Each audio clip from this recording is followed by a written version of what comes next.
Hey guys, welcome back to the AJ Analysis channel where we're back with another live stream. How is everybody doing? How are you all doing today? We've got a few different things we need to go through. We need to talk about this big game, of course. We need to talk about how Ten Hag might set up in this game, how Thomas Tuchel might set up in this game. I believe we've got some Ole Gunnar Solskjaer quotes we need to go through and discuss because they paint Manchester United as a football club in quite an interesting light. Maybe we can react to some of last night's maybe we can predict some of tonight's Champions League games. There's tactics we need to talk about. There's sofa score things we need to talk about. There's a lot we need to talk about in this game. So how are you all in chat?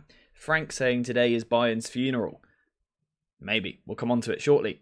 FP, hey mate, how are you? Hope you're well. Hello to everybody in chat. I hope you're all good. Get in chat. Let me know how you're feeling about this game. It's a big game. Now, I'm aware today is a slightly different time and day of streaming, so we might get a different audience in here today. We might get some different people, so it will be fun to interact with you guys, get your opinions. How are we feeling going into this game? Because for me, I don't know why. On paper, I think Bayern come into it as the favourites. I think Bayern come into it as the better team, and I think there's potential for Bayern to really hurt United. But there's something, we just get that feeling sometimes. I've got a feeling United are going to win. I wouldn't go as far as confident, perhaps. But, I'm quite optimistic. Feeling like an upset is coming in United's favour? Yeah, I feel it. Bayern aren't also as perfect as they were a few seasons ago. Yeah, compared to that Hansi Flick side, which won the Champions League. Bayern aren't as good as they were then. They have tactical weaknesses, of course, as do United, but we'll go through that. M3 saying hi from Kenya. Hello, mate. I hope you're well. What time is it over in Kenya at the moment? Saying it's not looking good, bruv. So I'm guessing you're not feeling too optimistic going into this game. Codename, good to see you, my friend. I hope you're well. How are you feeling going into this match? You're not looking forward to it? I think that might be the general consensus amongst United fans. I think United fans are probably dreading this a little bit. I think when you're in a season where you get outplayed by Wolves, you struggle against Spurs, you go 2-0 down to Forest inside 4 minutes, you then lose to Arsenal, and then get outplayed by Brighton, I can see why perhaps you wouldn't be overly optimistic. But maybe today we can come up with something. We can come up with a starting 11. We can come up with a tactic which could allow United to beat Bayern.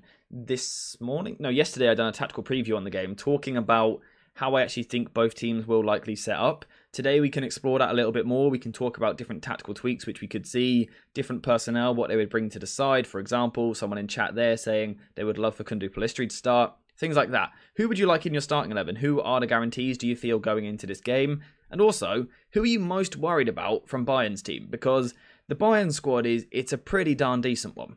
There's some really good players in that Bayern team. However, as I pointed out in my tactical preview, and as FP has said already, it isn't perfect. It isn't perfect. Hi to everybody joining the stream, joining chat. First thing you need to do is drop a quick like on the stream and also share it with anyone you think might be interested. Whether it's someone who's interested in football tactics or particularly Manchester United fans or maybe even a Bayern fan if you know one. Share this with them. Let's try and get as many different people in the stream today as possible. FP saying I think it'll be the same lineup as Brighton. In that case, do you think it will be the same formation? Because of course what Ten Hag could do is he could go with literally the same 11 like this. But he could use it in quite a different way. We could see Rashford left wing. We could see Bruno Fernandes right wing. Like, this is very possible. This sort of 11 is very possible. But at the same time, of course, it could be literally what we saw at the weekend, which is more of that 4-4-2 diamond. I think both of these shapes have pros and cons to them.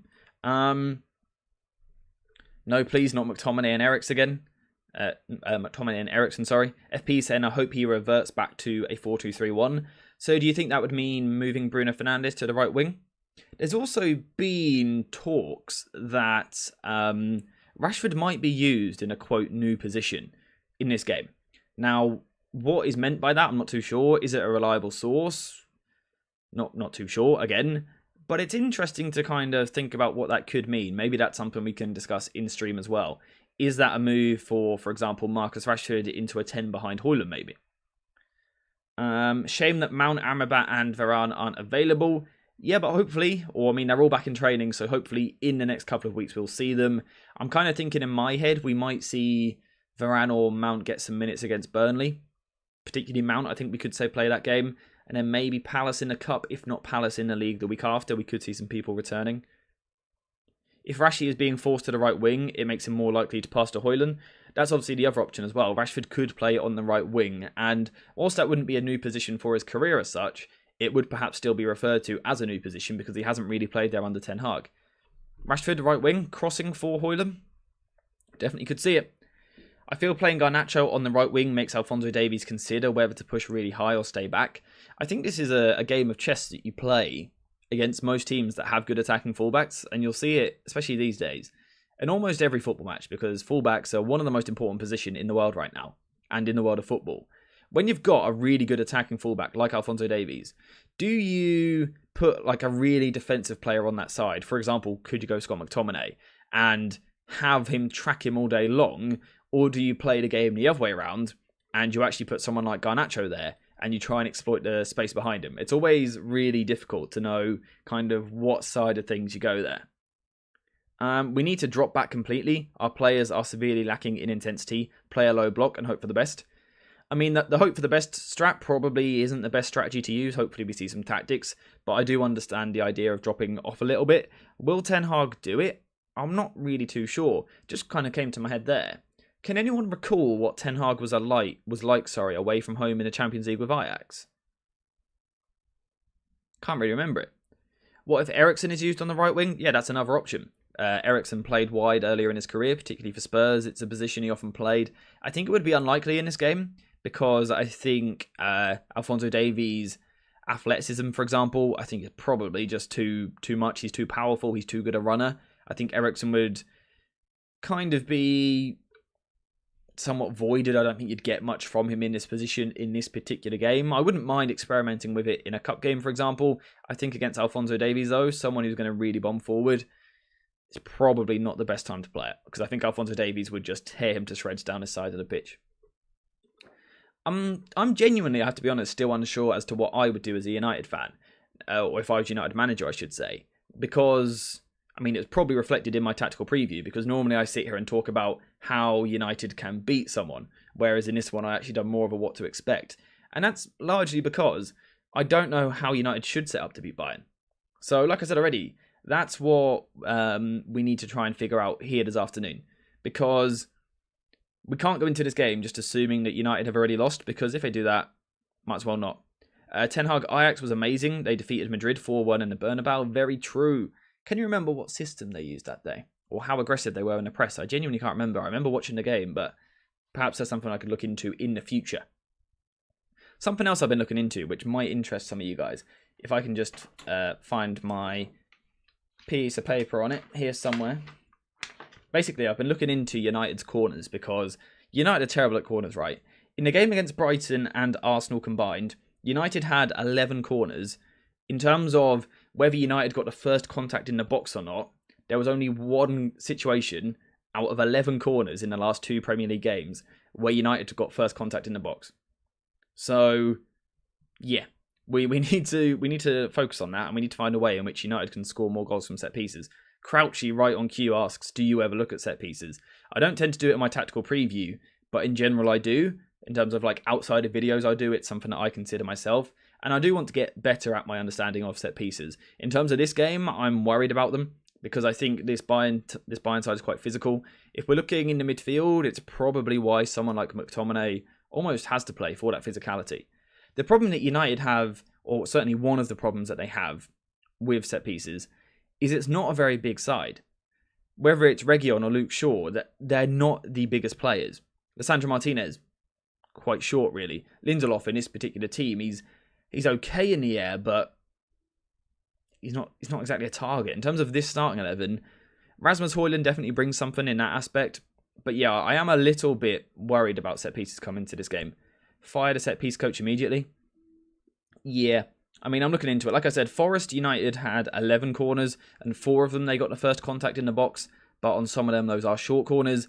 That's a bit of a sneak peek of what to wait for on the channel. That is on the way, but I need to do my research. I'll be watching it in this game as well. But that's for another day. How do you exploit Bayern? What do you guys see as the weaknesses in this starting 11 here? Now, FP's hinted at it already. The fact that we should be taking advantage of the fact that Kimmich isn't really a number 6. but also that both him and Goretzka want to get forward. I think that's a really good point. And it's something which I highlighted in my tactical preview. Bayern push a lot of players forward when they can. Whether United are in this diamond shape or are in more of a 4-2-3-1, Bayern will commit men to that forward line, to this last line of defence. Now, as a result, United will get outnumbered at times in this game, and I'm confident, genuinely confident, that Bayern create chances in this football match. I have to be honest with you.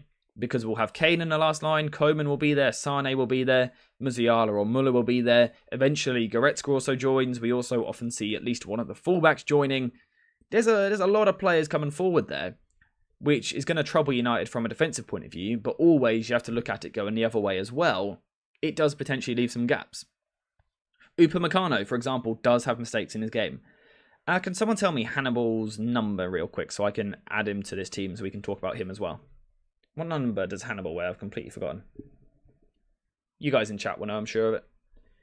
Bayern's star man this match would be Musiala, and Man United probably Fernandes. I don't see Højlund will have a lot of service given Kim Min-jae is there. Yeah, I think that will be a really tough battle for Højlund, but it'll be good to see him. The only thing I was actually speaking to my brother about earlier, thank you guys for the Hannibal number, there we go. The only thing I was speaking about to my brother earlier is, will Rasmus Højlund actually start? Now, it might sound like a daft thing to say, because in terms of profile, personnel, you would want him to play this football match. But there was those talks when he first joined the club, that for now he could only play once a week. I think if Ten Hag had free tactical choice, I think he would start him. But there was talks that fitness-wise, he isn't actually ready to play week in, week out yet. We haven't even seen him complete 90 minutes yet. The other day was the first time he started a match.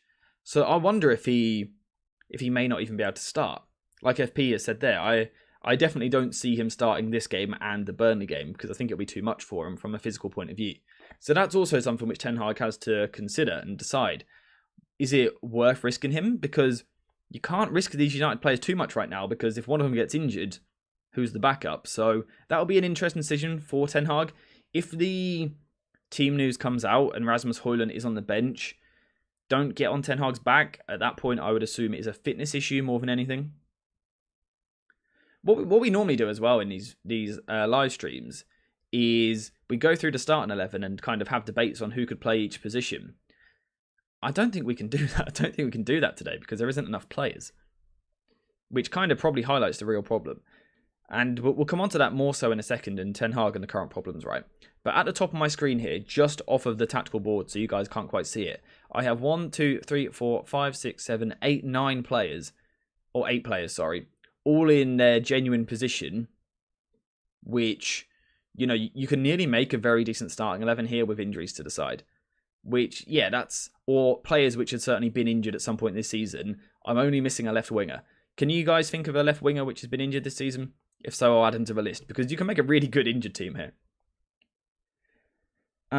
Does Ten Hag talk about new position about Rashford? Was it on the bench? His effort was awful. I mean, yeah, there's a chance it's completely dropped, but I really doubt it. Bro, what is my prediction? 2-1 Manchester United. There we go. Eriksen against Goretzka is going to kill us. Yeah. I'm not looking forward to that particular battle. I think as much as someone there, for example, Thomas has just said about Dan Gore playing instead of McTominay, I think you have to go for McTominay. I think he has to play. Do I like McTominay and think he's great at football? No, not particularly. Certainly in this squad, I think he's been misprofiled. But I think you almost have to play him for his size. And I don't know, it's not ideal to be thinking like that. But with the way the United team is currently, I think McTominay has to play. I genuinely think he has to. I think there's no other choice because of his size and his physicality. Against someone like Goretzka, I think he's got to play. Bayern haven't lost a home Champions League group game in 34 games. Very true. But I believe, as the great Ole Gunnar Solskjaer, who we'll talk about later, once said, mountains are made to be climbed. Is that what he said? Or there to be climbed? Something like that. Why not climb a mountain? Do you think we'll play the diamond against Bayern? I'm genuinely not sure. We're going to come on to that and think about the strength of the diamond. There is a slight strength of playing the diamond in this game, which we'll come on to. Maybe instead in centre-back play McTominay. Do you guys... Actually, I was about to ask, do you think Lisandro Martinez is guaranteed his spot because of recent form? But then I realised literally everyone else is injured. We have 2 centre-backs coming into this game, right? He was talking about mountains, not volcanoes. Yeah, fair enough. We'll take that. Yeah, that's a fair point. Is there only 2 centre-backs plus Johnny Evans? Wowzers. Bayern's wider player can be lazy tracking back and rely on their fullbacks. Transition is key. I think, again, I said it in my preview, I think transitions is going to be so big in this football match because I don't think either team is good at defending them and both teams are good at attacking them, so that should be huge. I think Ten Hag will come off with something really strange. Again, it has been hinted at that Rashford might play a different position. I just wonder what that means. I also wonder, is it a game, can you move Rasmus a little bit? It's not ideal, but if United want to play with like 2 quick, physical, transitioning wide threats, Rasmus Højlund has played wide before. So could you see a kind of Martial, kind of false 9 centre forward sort of role with Rashford and Rasmus Højlund down the outside? Apologies for the voice crack there. That could be possible. Or is it Rashford, like someone said already, on the right-hand side to try and get more crosses to Rasmus Højlund? Does that mean Bruno Fernandes on the left-hand side? There is a lot for us to try and figure out. So exactly there, and that's actually a really good point from Manab. He made Weghorst as a 10 work at the Nou Camp. Why not Rashford at the Allianz? Ten Hag might pull something out here and do something really odd. Corey saying we are done, finished, finito, whatever you want to say. That's the spirit, my man. That's the spirit. I would prefer McTominay as a false 9. Do you think United are going to play deep back? Do you mean defensive? In spells, United will have to sit back. I think actually what United need to do, and this is something I want to touch on, this isn't just for this particular football match. This is for every match United play, right? What teams, it's a really basic way of breaking down a game, but teams will often be in a pressing situation. If the press doesn't work, you kind of filter back into a mid-block. If the mid-block doesn't work, you kind of sit off all the way back into a low block. Again, that's a really basic way of putting it in football, but once the opposition have sustained possession, that's kind of how defence works. You might press high initially. If they break your press, you sit off in the middle. They break your middle, you sit off nice and deep. United never seem to have that middle. United have this habit of, they kind of, I wouldn't even say chase the ball because it's not the intensity of a chase. The forwards kind of walk after the ball, but the defence bogger off backwards, and it just leaves so much room in the middle there. And it just opens up this United team massively. United at times need to go, okay, Bayern, we're going to let you have the ball, and we're just going to get in a nice compact shape. Because even if you've got pretty bad footballers, a compact shape is always going to be hard to break down because there's just not the spaces there. When you think United actually have some very good players, United need to learn to sit off into a mid-block at times. Off-key Adams with a brilliant point, by the way. There's about 100 people watching this and nowhere near enough likes. So like the stream. Tom's saying it again though, yeah. I wonder why United doesn't sit compact enough. So basically what happens is, let's say United have gone on, we'll call it a high press, although it's generous to call it that. So United will go on the high press like so. And the ball might come into the middle here. So United then sit off back a little bit because it comes into the midfield. But then the second the ball goes out here again to Kim Min-jae, again, for example, United then do this weird thing of squeezing up the pitch. Because the opposition had previously progressed the ball, the defensive line sits off a little bit. But now when this ball goes backwards, United kind of think, oh, maybe we can go nick this. So they start covering yards, and this was particularly the case against Brighton. And as the ball goes back, United kind of get their forwards dragged out of position, but their defence, again, have dropped off a little bit. You just leave so much room in the middle of the park, and this is what United are doing horrendously at the moment.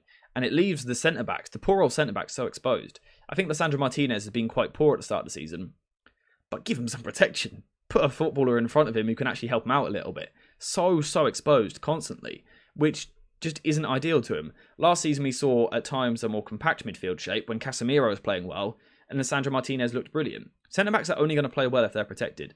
So United at times need to realise that the backwards ball isn't always a trigger to go press.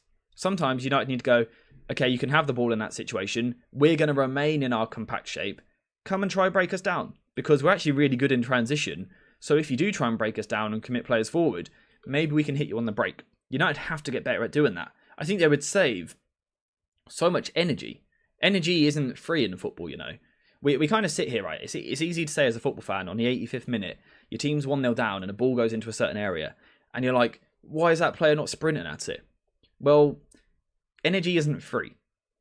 You know, it comes at a cost over an 85, 90, 95, 100-minute football match these days. You can't just run constantly. We want to see this high-pressing team, absolutely, as often as possible. But you have to recognise the cues of, okay, let's just slow down a little bit, get in our shape here. Because if United could save a bit of their energy, they'd be so much better defensively, they'd be so much better in the transition, they'd make better decisions on the ball. Like, I don't understand it. United at times just need to filter backwards a little bit into a more compact shape. Because we see teams do it to United all the time. It's what the best teams do. Manchester City, for example, when they play a big team, yes, they'll go high and press, they'll try and win the ball back. But if they can't win the ball back, they then sit off in this shape. Arsenal do the same. United need to do it. Manuel saying, how you doing, AJ? Just joined. Hello, my friend. I hope you're well. I hope you're good. I'm pretty good, thank you. Looking forward to this game. There's loads of comments in chat to go through, which I really appreciate from you guys. Really do appreciate the active community. It's great to see. So I'm going to read through some of these. If I missed your message, I do apologise. If you want to guarantee that I see your message, you know the drill by now. You can make a super chat donation, which basically guarantees that I will see your message and I'll read it out loud as well. Any money donated goes towards a new camera. Hopefully in October is the plan. So if you do wish to make a donation, you can do that. But yeah, don't feel that you have to do it. Anyway, let's read some of these comments. There is so many comments here. Okay, so we've got Martial 10 behind Rashford and Højlund. That would be in a sort of addition of the diamond, perhaps. And we'll actually come on to how the diamond could be tweaked in a different way from a defensive point of view. Does anyone know our youth squad centre-backs? Are they any good? Personally, I don't know enough about them. Now, Højlund play like right forward, but for us, he needs to play as a main 9. Bayern have quality off the bench to change the game. We might do well initially, then be absolutely destroyed later on. That's a really good point. United's bench is going to be ropey in this game. I think the midfield options on the bench are going to be, what, Dan Gore and Hannibal again, most likely. Concerning. I'd prefer Martial, Højlund and Rashford.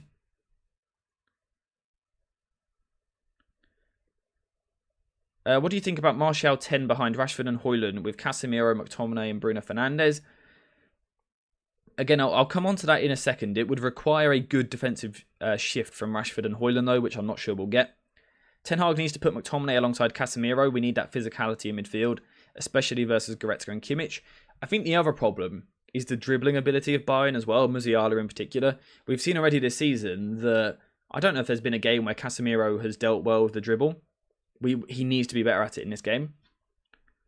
I think United will shock a lot of people today. Joshua, I do agree. I think you really missed Varane due to his presence at defence. Yeah, his box defence is so good, his experience definitely missed. Corey with the £5 super chat. Thank you very much, my friend. Saying, do I have to read this message out? Saying we will concede at least 5 today, just like my prediction with Brighton was correct. Was it you that predicted 3-1? Did you message me on Twitter or was it a YouTube? Or was it in stream? You definitely mentioned it, yeah. Thank you very much for the donation. If everyone could say thank you in chat, spam some love hearts for Corey, spam some clapping emoji for Corey, green love hearts, green circles, whatever. To say thank you for Corey, I really do appreciate that £5 donation. Greatly, greatly appreciated. It was in the live stream. Yeah, I remember you saying it the other day. Please don't be right this time. Please don't be right. Let's spam some likes though, spam some love hearts for Corey, because I do really, really appreciate that. But still got loads of chat comments to go through here. You guys have been absolutely brilliant so far. We don't have anyone who can control the tempo of the game. It's always so frantic. Expect more of the same here, my friend. Bruno on the right is definitely a possibility. Facundo Pellistri has to play. The problem is from our midfield. They are too weak. So many comments. Keep coming with those love hearts as well, guys. How will United deal with Kane dropping deep? Again, we need to get onto that. We need midfielders that can fall and get up quick. That team lacks a backline leader so bad. Yeah, the box defence of that back four is shocking. It's really bad. Bro, I really hate Bruno on the right. Yeah, we just got him temporarily. I'm not saying he should definitely play here. So, should we discuss the idea of maybe a Martial, Rashford, Højlund front three? Get in chat. Let me know if you want us to discuss that really quickly, or if you think it just doesn't work. Would you like us to talk about Martial, Højlund, and Rashford as a front three, or do you not fancy it? To kind of give a bit of context behind it before we would get into it, you would need a real shift from that front three, and you would also need very physical, hard-working midfielders. People not too fussed about this shape? Not keen on Martial? Someone saying yes, discuss it. What would you guys prefer then? What would you guys prefer?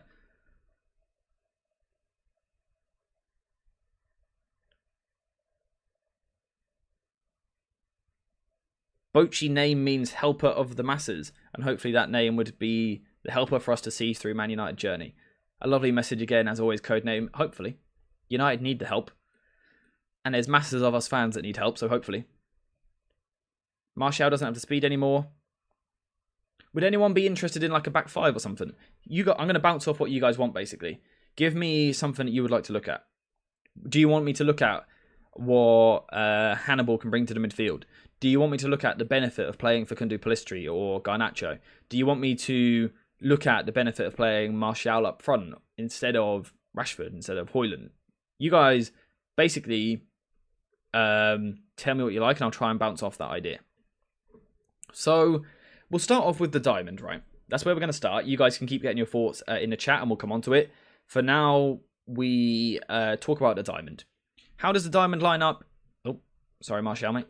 The diamond lines up realistically something like this. The reason I think the diamond could work to an extent in this game is because Bayern have a lot of good dribblers, right? Now, out of curiosity, would you guys consider dropping Bruno Fernandes a little bit deeper into left centre mid and putting Eriksen as the 10? Would you be interested to see that? You could even at this point bring Hannibal in for Eriksen. And the idea being here is, I think Casemiro has to play, as much as I don't like it. I think he has to play just because there's no one else really to play. Hopefully when Amrabat is fit, Casemiro can get a break and kind of get that kick up the backside that he needs. But realistically, he will play this game. His experience will be needed. Could we see Bruno Fernandes a little bit deeper, which takes away some of his pressing issues? A little bit deeper, but also it means that if Ten Hag does go with the diamond, it allows you to cover wider a bit better, because Eriksen obviously really, really struggled with this kind of ground coverage. Fernandes would probably do a better job. But anyway, what Bayern often like to do is bring their wingers inside. Now, I've seen someone do a tactical thread online saying that the wingers for Bayern play high and wide. It's not really the case. They do it in moments, and, you know, they might switch it up and do it in this game. But these wide players, they like to get nice and close. They're all quite close-knit in the middle here. Now, like I said, sometimes it will change. Sometimes Koeman will be wide. Alphonso Davies will be here. But more often than not, they like to come inside. This is why the diamond might be needed. Because the likes of Musiala, Sane and Koeman all getting close to Casemiro, concerning. So maybe you do need someone like Fernandes, someone like Scott McTominay who can cover the ground to get in and help him. Now, obviously, you are leaving yourself a problem there because the likes of Lime are going to fly forward, Alphonso Davies. Again, Bayern are almost an odd one to deal with from a tactical point of view because they commit just a crazy amount of players forward. There's a chance they're more reserved in this game because it's a tougher test than what you see in the Bundesliga, but they throw players forward all day long. So it's hard to deal with because at some point you're going to be overrun simply because their formation is just that attacking. So it's definitely something which we need to try and figure out. It's why you would switch to a 4-4-2 flat out of possession. Did I do a video on it the other day? I know I meant to. That's definitely something that I was discussing though, if I did do the video. I think I did. Could you go to a flat 4-4-2 out of possession? Does that work a little bit more? Maybe then you drop Rashford behind Højlund. Could you go to a 4-4-1-1 out of possession? I feel like particularly in this shape though, do you drop Eriksen, as good as I think he's been at the start of the season, and do you bring Hannibal into the side? I think that there is no doubt, right, that Christian Eriksen is the better footballer here. Eriksen is better at football than what Hannibal is. But is it one of those ones where, does it just bring something different to a team? Does it bring a little bit of bite to the way that you play? Also, does it just freshen up the squad by getting a different face in that starting 11? Of course, Hannibal will be on a high. He'll be buzzing after scoring that brilliant goal at the weekend. By bringing him in, again, I don't think he's better than Christian Eriksen, and I don't think it works long term. But I would consider it in a game where perhaps you want that feistiness, you want that bit of bite in the midfield, someone who's going to work hard, cover the yards, has a lot of energy. But at the same time, Hannibal can go over the edge sometimes. So that would also be a concern at the same time. You want that bit of bite in there, but not too much. We need 11 men on the pitch in this game. So again, that's something that you have to figure out. It's something you have to kind of really think about. Again, I just don't know where you play Rashford in this game. That's my big question. That's my big question. Let me do a poll, actually, first of all. Let's do a poll on Hannibal. Hannibal too risky? Let me do a poll. And it's just going to be called Start Hannibal. Oh, I've put star. Hang on. Go yes or no. Pretty straightforward. Start poll. Bang. Let me know what you think. Should we start Hannibal in this game? Also, if you are on the stream, leave a like. Leave a like on the stream. We have a super chat from Yemi with the £2 donation. Thank you very much, my friend. I hope I've pronounced your name right there. Yemi, I'm assuming. Thank you very much for the donation, the £2. If everyone could say thank you in chat. Spam some love hearts. Green love hearts if you've got them. Spam the green love hearts. But also say thanks, clapping emojis, a little bit of everything. Show some love for Yemi. I do greatly, greatly appreciate that donation. Thank you very much, my friend. I hope you're well. Hope you're having a good day. What's your score prediction for this game? How are you feeling going into it? How do you feel going into it? Yeah, spam those love hearts. Keep the love hearts going. Thank you very much. I do appreciate that. Zohan saying we have no controller in possession if Eriksen is on the bench. It's a very good point. United should sometimes drop Casemiro into a back five. Yeah, I think that's something which needs to be considered at times. FP coming through with the stat as he always does, saying Lima ranks in the 70th percentile for percentage of dribblers tackled. Out of curiosity, mate, is that compared to fullbacks or midfielders? Because I know he's played both positions. Keep coming with the love hearts, guys. Thank you very much. Do appreciate that. Thank you very much. I need a drink.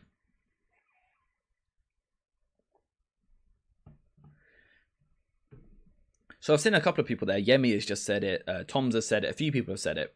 Should United sit off and try and counter-attack? Now, the problem that I have with that is, where do you play Rashford in that situation? It's compared to midfielders because he hasn't played enough at right back. It's an interesting stat then, because obviously it means he's facing a very different type of dribbler, for example. Yemi, Codename has left you a nice little message in chat to do with your name, as he always does, the absolute legend. Thank you, Codename, appreciate it. Also, the love hearts coming in is absolutely brilliant. Keep spamming them, keep spamming them. Mazraoui is ranked in the 47th percentile. Yeah, I don't think Bayern have the best wide defenders on that right-hand side. Yeah. Codename has left you a Riz, as he always does. As he always does. I think Ten Hag needs to just reward performances right now. It seems logical when a team is in a slump. That's a fair point. When no one's playing particularly, crazily impressive, do you just reward those that have played well, which is Hannibal? Currently, Hannibal's on 64%. How many votes have we got? 56. Can we get to 65 votes, guys?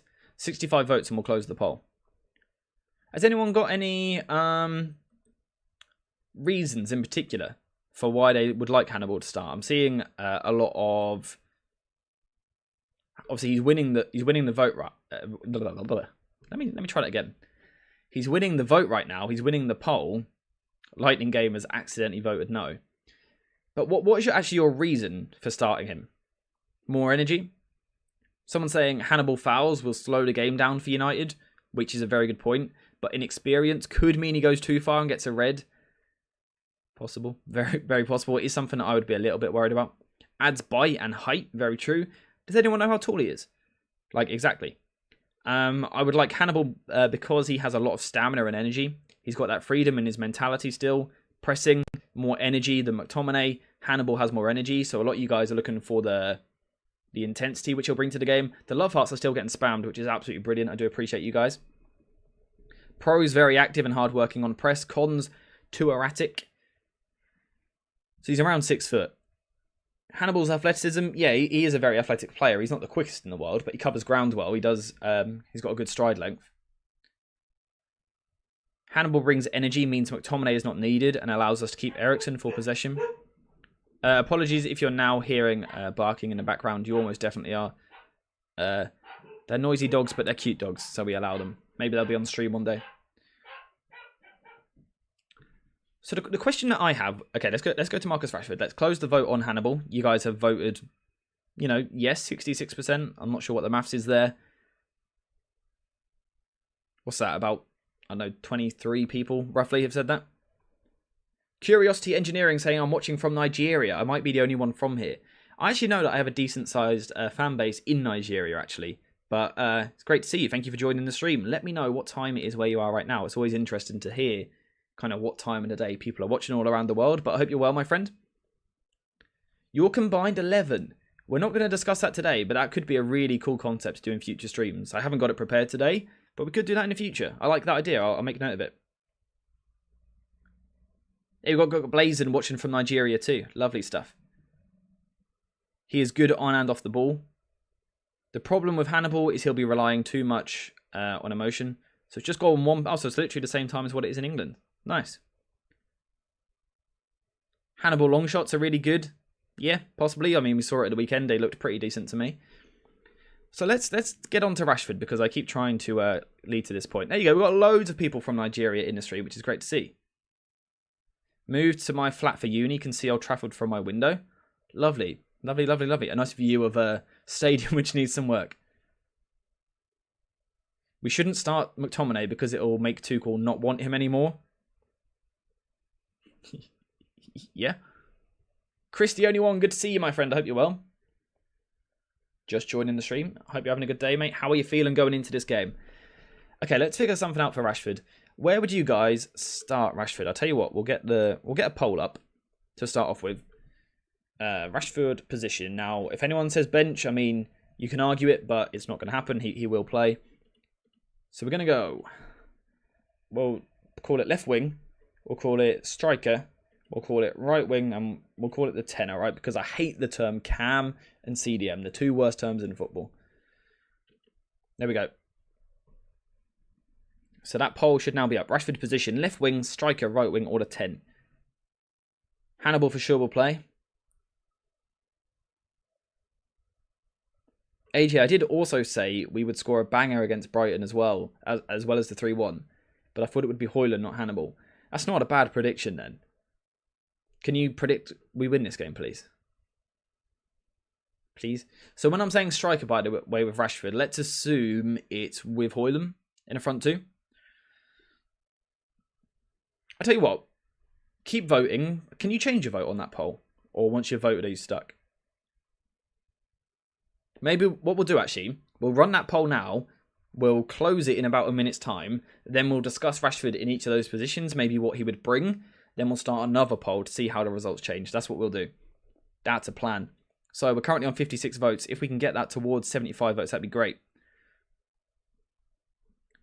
Yemi with another donation. Hang on. I've got the poll in the way so I can't see it. 1 second. Thank you very much, Yemi, with a £5 donation. Again, guys, before I read this, get love hearts in chat.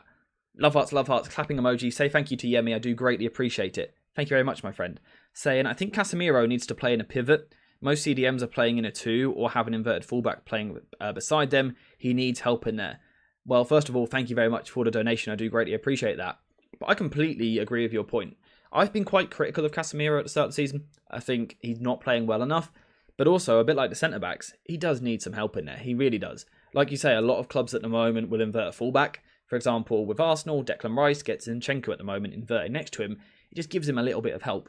Rodri at Manchester City, we often see one of the centre-backs stepping in there to help him. Or a midfielder will drop deeper. Casemiro definitely needs help in there. Thank you very much for the donation, though. And I'm seeing loads of love hearts coming through.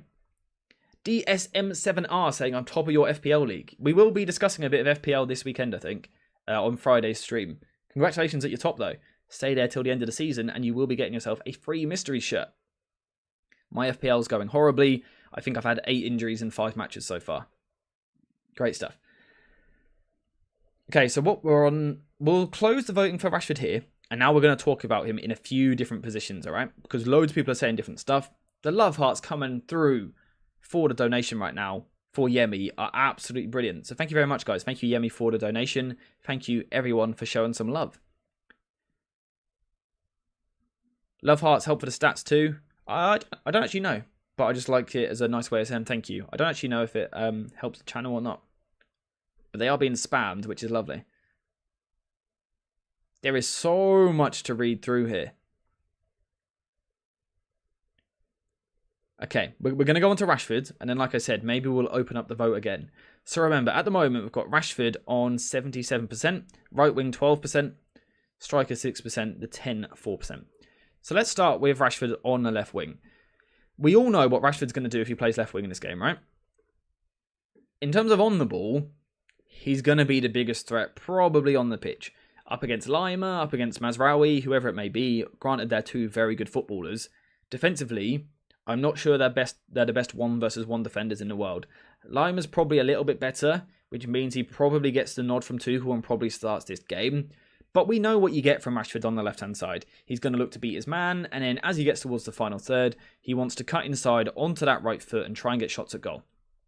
We know he wants to do that. Reguilon, I would imagine, would therefore fly forward to try and create that space for him. I think probably off the top of my head, this is the position that I would be putting him in. I think it works quite a lot. I think Mazraoui's the better footballer. I wonder if at times Lima's a bit better 1-versus-1. Mazraoui, by the way, is my favourite right back in the world, so I'm not criticising him. He's my favourite right back. The problem with Rashford is perhaps defensively if you play him out wide. Although thinking about it right, the way that Bayern play is their fullbacks do get forward and join the press. We do see that eventually, right? But I think Alphonso Davies, in terms of profile, is more likely to be the more attacking one. We know what Alphonso Davies down his left-hand side is all about. He wants to bomb forward, fly forward, get into the final third, whether that be underlapping or more likely overlapping into the final third of the pitch. This is where he wants to be. Is Lima on the other side likely to do it as much? Let's now cover the right wing briefly. If you played Marcus Rashford on the right wing, which a few people have suggested, if you play Marcus Rashford on the right wing, I fear that he's got too much of a job tracking Alphonso Davies. And it's what we're talking about right at the start of stream. You kind of play that game of cat and mouse a little bit here. It's, do you leave Rashford high to try and exploit the space in behind, or do you bring him deep to cover Davies? Well, if you bring him deep, he's just not going to do that job. So you're kind of playing cat and mouse a little bit if you do it down this side. If you do it down the other side, like this, I don't think Lima gets forward as much. But also, if he does get forward, him or Mazraoui do not have the recovery pace to deal with Marcus Rashford. So that's kind of left wing versus right wing. I also think on the left wing from Marcus Rashford, what you will get in this game is if you can get on the counter-attack, can you get up against Upamecano, who has mistakes in him? We've seen Rashford absolutely cook him before. Against Kim Min-jae, it might be more of a problem. Kim Min-jae is a very good 1-versus-1 defender, very calm defender. I think Upamecano has more of a mistake in him. So I was actually a little unsure coming into this discussion. But as we're talking about it out loud, which is why I love doing this, left wing maybe feels like the solution for Marcus Rashford here. This feels like an area where he can get to Upamecano, take him on and cause problems. Up front, could it work if Højlund doesn't play? Let's say, for example, Højlund is dropped because he's, let's say Højlund's not fit, right? Because he played at the weekend. Could you put Rashford up front and then Garnacho on the left wing? What would you guys think of that? Hi, James. Thank you for joining the stream, mate. I hope you're well. Bayern are so good, they have De Ligt as backup. Yeah, well, we have Johnny Evans. So let's read through some of this. If Rashi can create more chances and score, then there won't be as much responsibility on him to press. I think it's a weird one to judge a little bit because I've had this same conversation kind of with myself, but also with my brother. When you've got a good footballer, in Marcus Rashford who, on the ball, can break a game. He can literally break a football match, Marcus Rashford, the same as Bruno Fernandes, because in moments they just produce something out of nowhere. They do something incredible on the ball. They break games. You can have the perfect tactical setup. Someone like Marcus Rashford can completely destroy an opposition's defence. They can be perfect defensively. You have a Rashford, he can break that. However, at the cost of not being great defensively. It's a weird one to try and judge. Now, yeah, just on Rasmus Højlund, by the way, I'm aware he's fit in terms of he's not injured. I mean, when he first joined the club, people said he couldn't play twice in 1 week at the start because of that slight injury he had. So I wonder if we might see him rested. I think he'll start, personally. But for example, the top teams, we've seen it throughout history, top teams are happy to an extent to sacrifice one player out of possession because of what they bring on the ball. So, look at Lionel Messi, for example, for Argentina at the World Cup. He was given such a minimal defensive role and responsibility because he does so much for you on the ball. Mbappe at PSG, he's so good on the ball that you kind of go, okay, it doesn't matter so much that he's not good defensively. The question is, at what point does it balance it out? Yeah, James, I think Højlund will start. Exactly. We also see it from Rafa Leão at someone like AC Milan, for example. People say he'd be a great replacement for Rashford. Rafa Leão has a very similar problem. And it's a weird one. Again, it's one of those ones where you're really in the middle and it's really difficult for us to sit here and talk about it. Ten Hag wants us to be the best transitioning team in the world. Rashford's one of the best transitioning players. But I think it's probably a balancing act. I'm seeing FP talk about this, but I'm also, who else is talking about this? Corey's mentioned it, and I think Codename as well. You're kind of having a little debate in there. Just keep it friendly, guys. I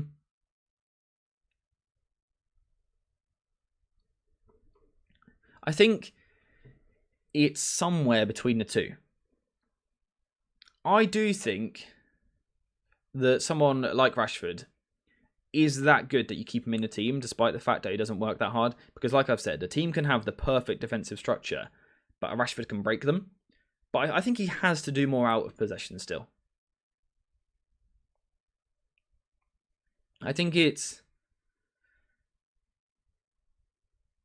I don't know, like I said, you can obviously see I'm a little bit unsure. AJ, what would happen if Rashford played with a possession play club, not a transition one? I think he can still be really effective in that. I genuinely do.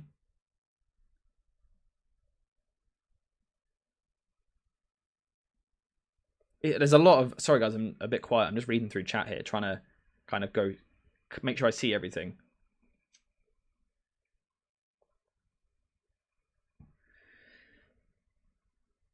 It's a really difficult one to figure out with Rashford. Like I said, at what point do you sacrifice a bit of defensive work to make sure you get good attacking work? I mean, ideally, right, he plucks his ideas up, he improves out of possession, and that's the perfect scenario. Because on the ball, he is United's most threatening player outside of Bruno Fernandes. So that is definitely the dream scenario.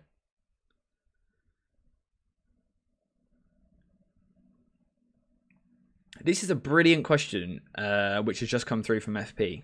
I'll get to it in a second. Mohammed saying, Rashford is just like Salah. Yeah, Salah did work hard defensively, to be fair, particularly on the press. But going backwards, again, Liverpool at times did sacrifice him a little bit. Again, I think, Salah did do a lot of work still, though. He did press well. I think, actually, what the problem with Rashford is probably that not only does he not track back, he also doesn't press well. I think even if he just done one of those two things, I think he would like it a lot more. But let's go back to that FP question, because this is something which I think has got people a little bit unsure. And he said, question AJ, when Ten Hag talked about being the best transition team, as we saw in pre-season, he says, does that mean best in the transitions or being an elite transitional team? Now, to some people, that might sound like he's just said the same thing twice there, but they're very different. Let me just repeat it. Does that mean best in the transitions or being the best transitional team? And there's a reason they're different, because being a transitional team is very different to being good at transitions. Being the best transitional team, or being, a transitional team, is a team which sits deep and looks to counterattack. Being the best at transitions is a team which actually wants to have possession, but when it comes to those transitions, they're really good at it. Am I explaining that well, or am I absolutely waffling? Let me try and... what's the best way to describe this? For example, you could be unreal at transitions. You could be the best transitioning team in football, right? Your counterattacks are absolutely incredible, but actually, you have 90% of the ball. Manchester City last season, a perfect example of this. For me, Manchester City were one of the best transitioning teams last season because the running ability of De Bruyne, with also Haaland going ahead of him, making the run off the ball, De Bruyne kind of driving through the pitch, carrying it forward, Haaland makes the run in front of him. They were, for me, one of the best the best at transitions, but they weren't a transitional team. It's, again, we just don't know, really. We don't know which way Ten Hag's trying to go with this. Does he want to be a team which constantly transitions, or does he want to be that when they do transition, it's absolutely unbelievable? Again, we don't really know. We don't really know.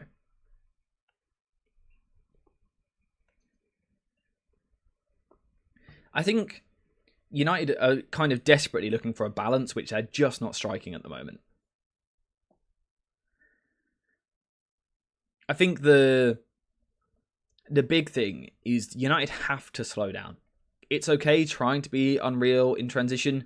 United have to find a way to slow down and try and break a team down. I've been watching a lot of football early on in the season, particularly Arsenal and also Manchester City. I think I've seen every single one of Arsenal's games now. What they do when they get into the final third is they just keep recycling it. They'll kind of probe down the left-hand side. If it doesn't work, they come back out. They go through the middle. Can we probe here? Not quite. So we come back out. Let's go to the right-hand side. Is there a weakness? Try and take on the fullback. No, it doesn't work. Okay, let's come back. Let's recycle in the middle. And they just try and probe teams like that.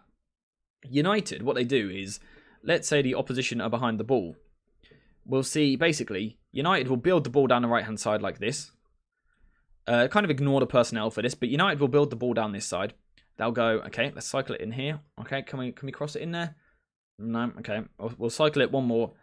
You go, Bruno, mate. And then Bruno will just hit it from 30 yards. Or he'll play a crazy dinked pass into the box. I think United need to take their time so much more on the ball. Now, that comes from a lot of players in this team. Lisandro Martinez recently has been forcing the ball forward too much for my liking. Casemiro does it with every single pass pretty much. Bruno Fernandes does it too much. I don't mind it so much from the wingers. I quite like your wingers being direct. I'm not a massive fan of the transitioning or the retention winger kind of era we're in at the moment. I like to see a bit of fun from the wingers, a bit of skill, a bit of dribbling. But in general, United just got to slow down in the box. We saw it, not the preseason just gone, the one before. When Ten Hag first came into the club, I think there's even probably a video on my channel somewhere on it, where there's that game. We saw it in training, didn't we? That training video came out where United worked a move down the left. It didn't work. They went to the right. They came back out, went to the left, and then cut the ball back. And it was really good. And we were all sitting here like, yeah, this is exciting. This is exciting. And then United done it in a preseason game. Again, not the summer just gone, but the one before. United done it really well in a certain preseason game where they worked the ball down one side. Didn't work. They came back out. They went out the other side. It didn't work. They came back out, went to the other side, and then went into the back line. United need to get back to doing that. Not necessarily in this game. This game will be a different sort of challenge. But United need that patience on the ball. I think Bruno Fernandes and Casemiro are probably the two biggest culprits, basically, for it. Eriksen, when he plays, helps. He does slow it down a little bit. But even still, he is a creative midfielder. His first thought often is still, can I get the ball forward? But he's probably one of the better players for it. Again, it's where I think someone like Amrabat will drastically help the team.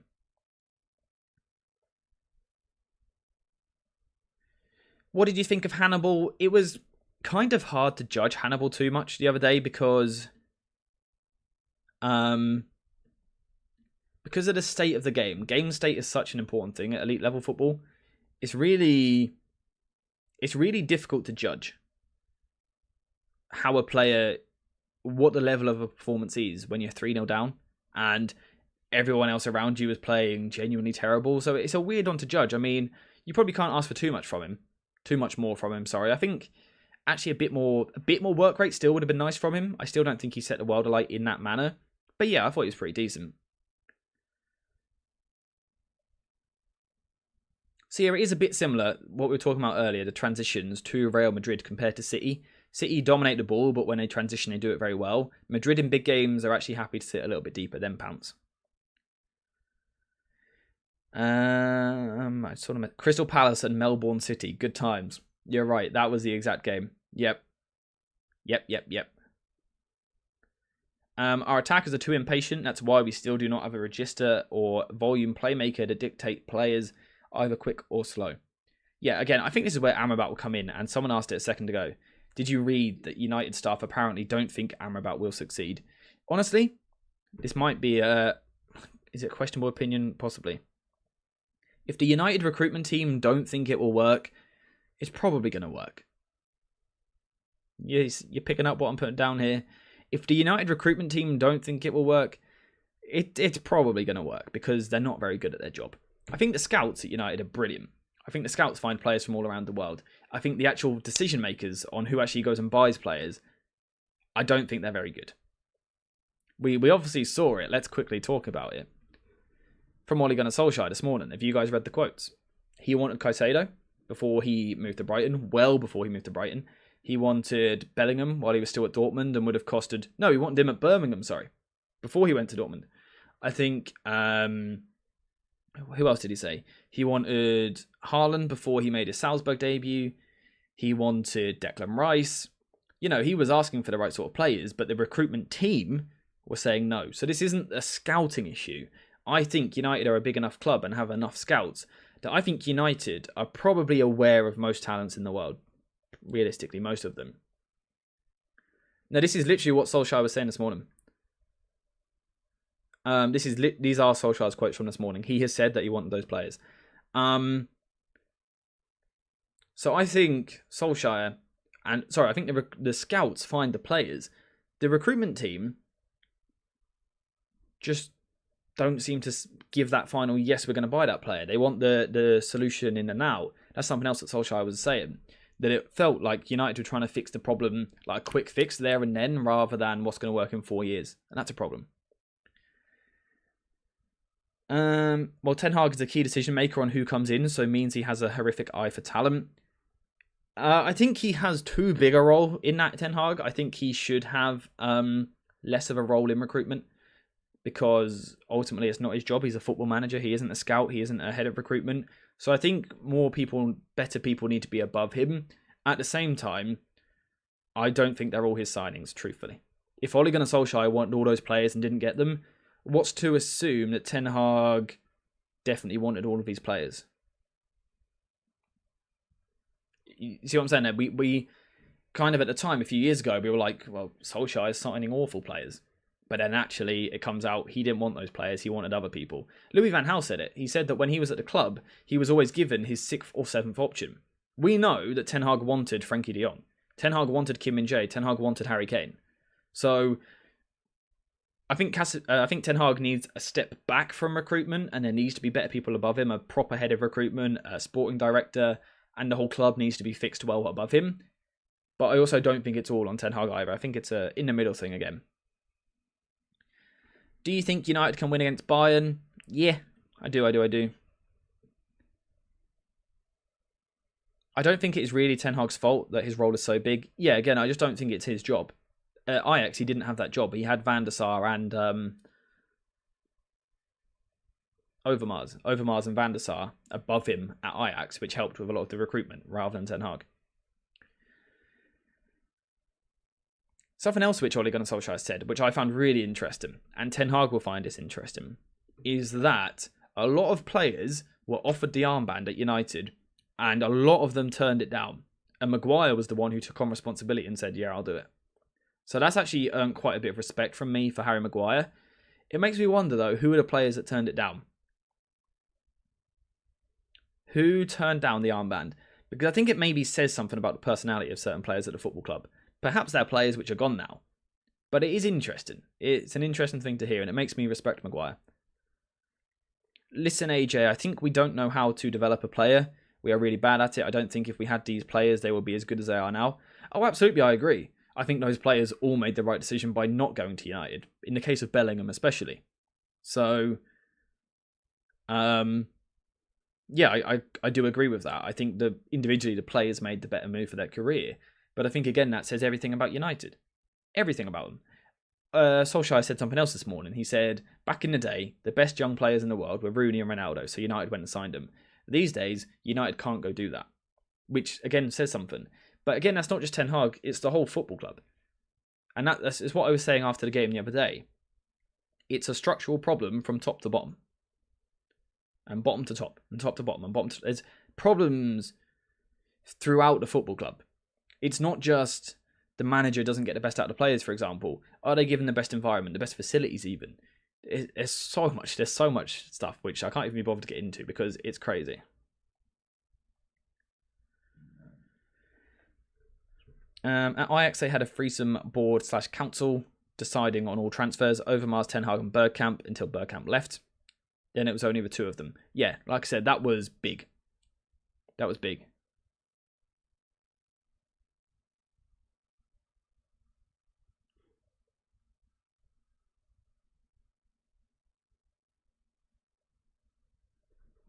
Hang on. I'm just trying to read through again some of this chat which you guys are talking about.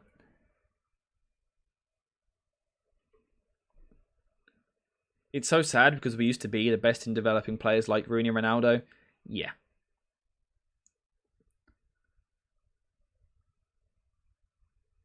We almost have overcomplicated it to the point of squandering the Real Madrid-esque position we were in when it comes to attracting the proper gems and prospects. Absolutely. United were in a great position once upon a time, and not anymore. And I think that's also something else that people kind of need to grasp and realise properly, is that I know the club is still called Manchester United. It's not the same Manchester United of a few years ago, over a decade ago now. It isn't the same football club even. It feels like a completely different football club entirely. So it's wrong to sit here and expect Ten Hag to win the Premier League and Champions League every year because it's just not going to happen.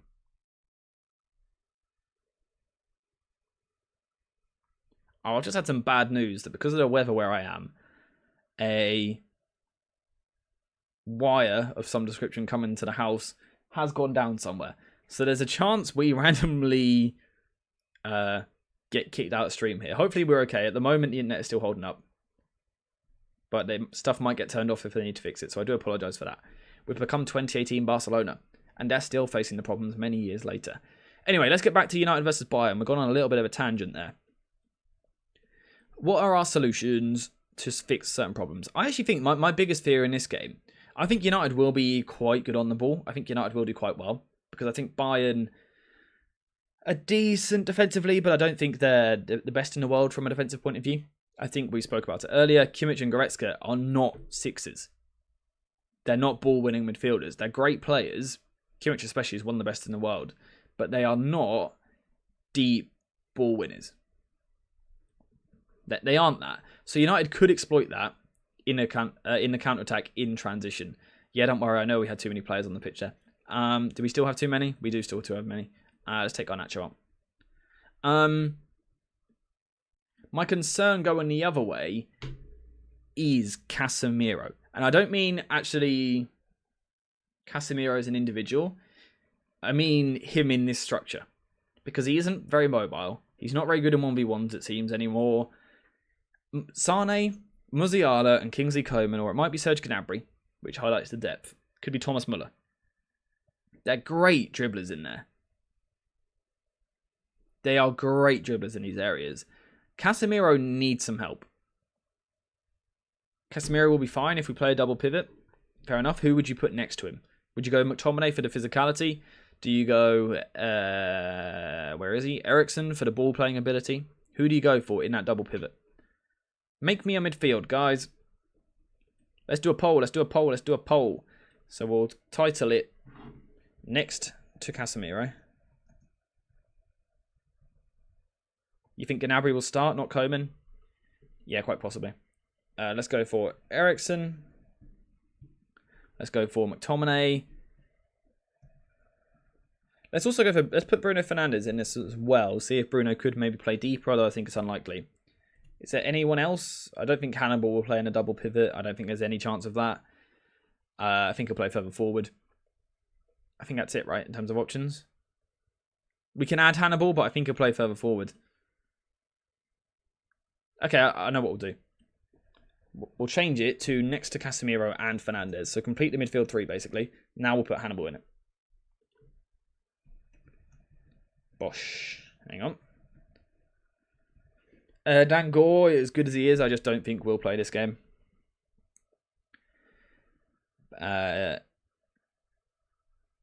It's what Eric thinks, not you, AJ. Very true, very true, very true. I don't think he will play him in a double pivot, I'll be honest. He might, though. Might be wrong. Here we go. So who should complete our midfield? Fernandes won't be dropped. Casemiro will not be dropped. So who completes our midfield three? Let me know. Because you guys have said Hannibal should start, but do you actually want him in the midfield, or would you rather him on the right wing? The problem is that McTominay doesn't seem any better than Eriksen at tracking midfield runners. I mean, that's a fair point. I don't know what he was doing the other day, really, against Brighton. I think when McTominay plays well, he can do a real job.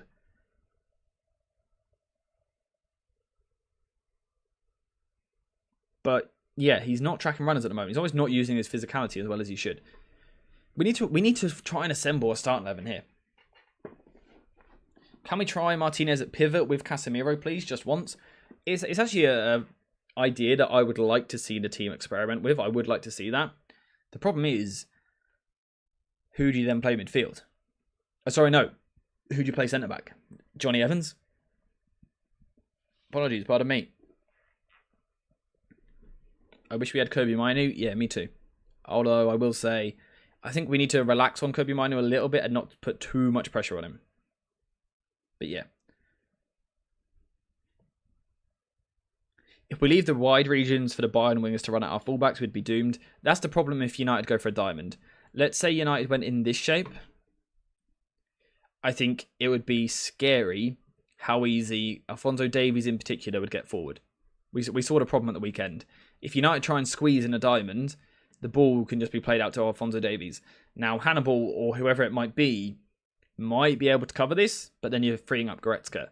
And Alphonso Davies and Goretzka are such good ball carriers. What's the main problem United are struggling with? Ball carriers. So I don't think the default diamond shape, which we saw at the weekend, works out of possession. I don't think it can work in this football match. I think if Ten Hag goes for the diamond defensively, I think we get hurt. It might work. Maybe it could work, but I don't think it does.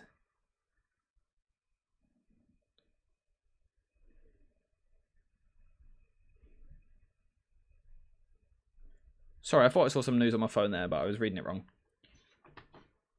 AJ, we were linked with Goretzka. Is that someone you would have liked to see?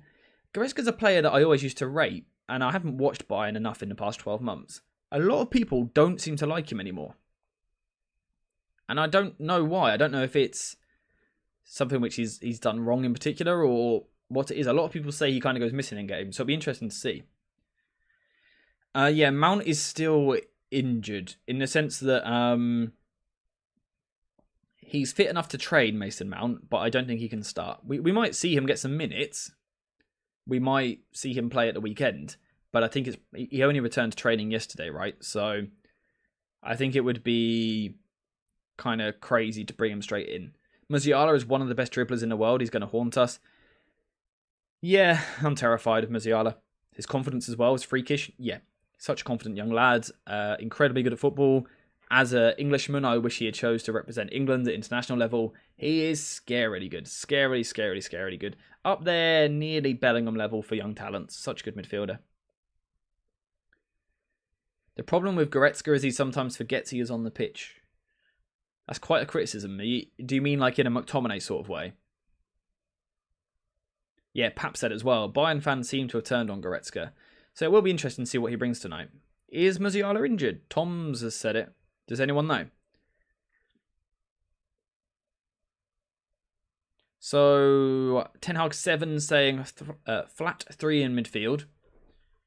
Hannibal, Casemiro, McTominay midfield 3. So that looks something like this.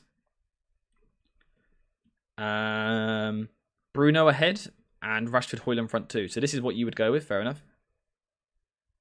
Don't forget to buy snacks for tonight's match. We are back in the Champions League. Great advice. Maybe get a nice healthy snack, like an apple. Nah, treat yourself. You rate Musiala higher than Bellingham in talent? I mean, it's reasonable. He is scarily good. Kind of like McTominay, but obviously he's better still. Yeah. So Musiala's just back from injury. So maybe it will be Muller instead. Which I think arguably, as crazy as it sounds, because Muller's a wonderful footballer, arguably actually helps. Muhammad Ali saying he'll buy some grapes. Yeah, good idea. Arguably helps United if Muller plays rather than Musiala, because he's not as good a ball carrier. He's not someone who drops deep and gets on the ball. I would be more scared if Musiala starts. Muller starting would give me a bit of a boost, although now I've said that, he'll probably score a brace. But I mean, he'll still be dangerous in the final third, but I mean his work's slightly deeper. Do you know what we haven't even mentioned yet, by the way? Harry Kane. We've got the threat of Harry Kane to try and deal with.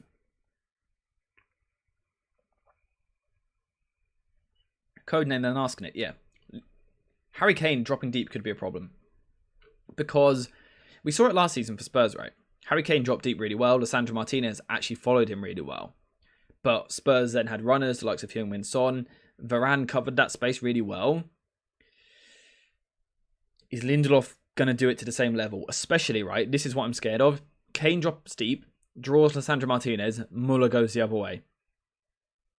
That's the dynamic I'm really worried about if Muller plays. I think Muller doesn't offer as much deep.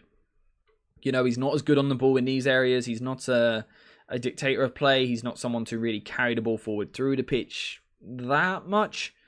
But his movement in the final third is very good. Is very, very good.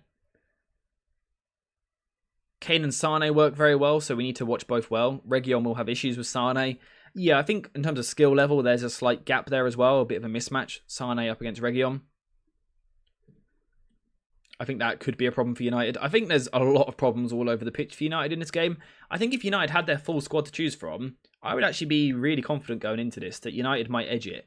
I'm still somewhat confident. I don't know why. I've just got a feeling, but Muller is much better in the air. Yeah, that's exactly what I'm saying.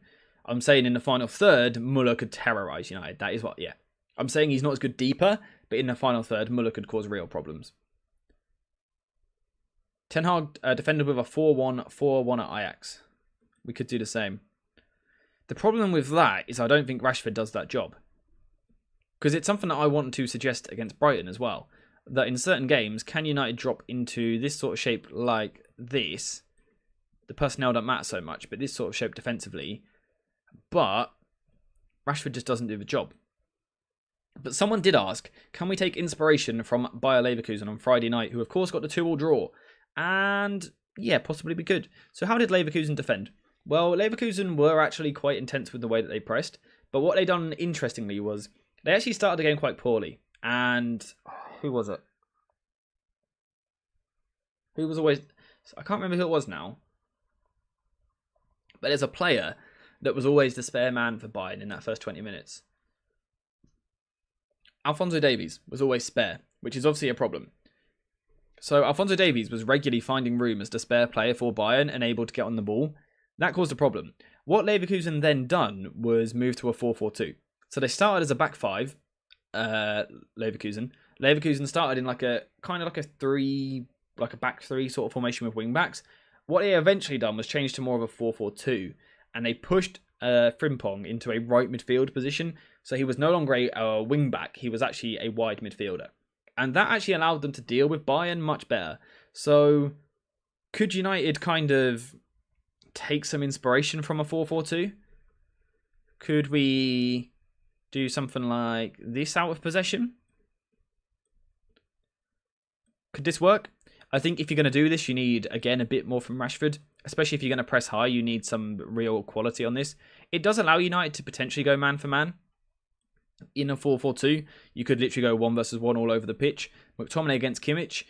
Kimmich obviously the better footballer, but McTominay from a physical point of view might be able to impose himself there. Fernandes on the left could do a pretty good job on someone like Lima or Mazraoui. That could actually work quite nicely. The concern would be going 2 versus 2 with Muller and Kane. That would be my concern. Do you think it's possible? Or you could play more of a 4-4-2, but be more passive. So you're using the same shape, but you could actually drop in behind the ball. Could that be a better solution? Because Bayern will initially set up in a 2-4 shape in possession, but it probably then transitions to more of a 2-3 as Goretzka pushes forward. Does the 4-4-2 still work as much in that shape? That's where I'd then be a little bit unsure, because you've got Kimmich in the pivot and Muller and Goretzka either side. It probably depends on how aggressive the two United centre-backs want to be. Obviously, at this point, you could pull your wide midfielders really quite narrow and compact. Again, you can see this is me thinking of it through stream. You're seeing my live kind of thought process here. The problem that you create in this shape is you've got a scary passing lane opening up there. No one in this zone 14 for United. That could be negated by one of the centre-backs being crazily aggressive. But then you do leave that room for a runner. Can Lindelof cover it? Because this is the scary thing, that the Bayern team is so physical. They're athletes. Even if they're not all tonk and massively strong, they're very physical. So could this work? Does a narrow 4-4-2 work in this game? I think perhaps during the spells of the game where Bayern are in more of a 2-4, it could work. Maybe if we drop our strikers even deeper, could we do something like this and properly get behind the ball? Or use our strikers in a cover press on the double pivot? Could that work a bit more? Again, by the way, this is me figuring it out right in front of you. So get your opinions in and help me out with this. Can't we force them to one side and force them to go backwards? Possibly. So something I was saying the other day is that the touchline is the best defender in the world. Could United use that? Could you force Bayern one way? Can you get over? Let's see how it lines up. So let's say Kimmich would then drop here. Who are we asking to follow him? Probably McTominay. Can Casemiro get across on Muller? You probably, if you do this, you're going to leave the other fullback free. So it depends how intense you are here. If you're really intense on the ball, you could maybe work it quite well and stop the switch. If you weren't intense enough, this ball could definitely go backwards and then get switched to Alphonso Davies, which is scary, a scary prospect. Again, this is me trying to figure it out in front of you guys. Forcing one way is always a pretty decent strategy, though. Ten Hag ditched man-to-man marking. We can use a diamond and bait them to one side of the pitch and use the gegenpress to win the ball to prevent the switch. That's the thing with, if you force someone to one side, is you've then got to be intense. I just don't know if United are intense enough. It works if you're intense. Wan-Bissaka and the touchline, best defensive pairing in world football. Certainly the best at dealing with 1v1s. Tadic did so well at cutting off the passing angles, Rashford needs to do the same. That's my big problem with Rashford defensively. It's not even that he doesn't press that high or that he doesn't track back with intensity. It's that he's not very clever with the way that he presses. If he was at least intelligent with his press and cut off angles well, it would be much less of a problem. At the moment, he's almost not playing out of possession.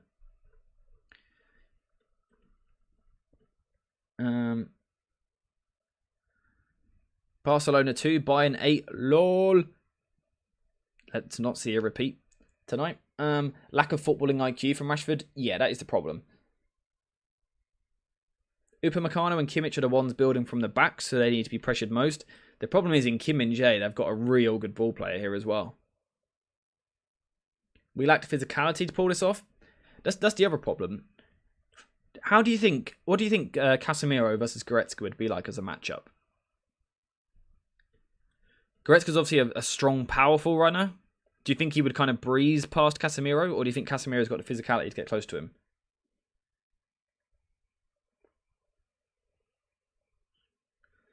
Yeah, by the way, guy, FP was saying that Rashford needs to do that, not that he does, or that he will. He's saying Rashford needs to.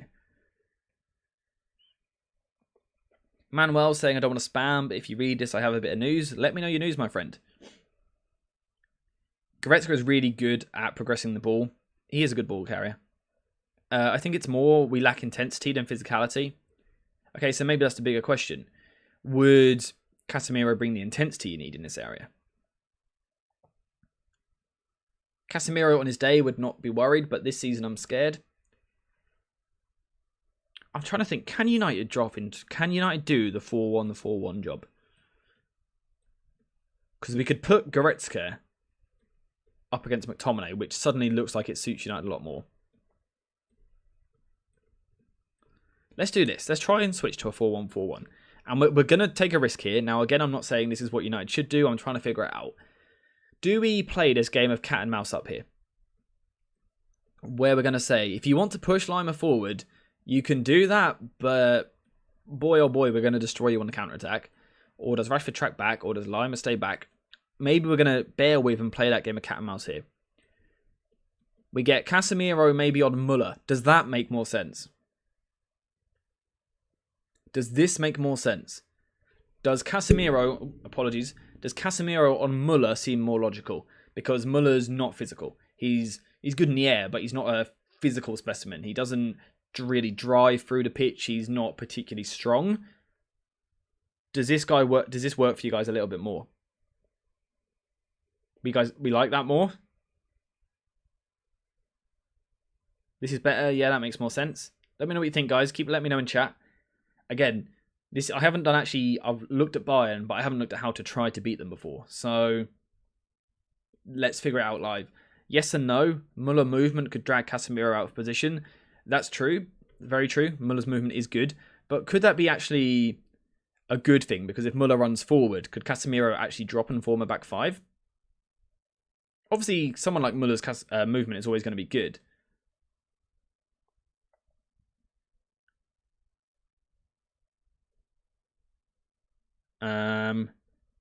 So you're worried about Muller's movement dragging. I guess it then depends on the work of the other two midfielders, doesn't it? McTominay and Kimmich. McTominay and Fernandez.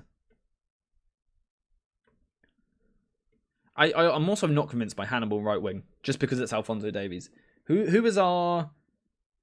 what is our best tool in this team to try and deal with Alphonso Davies?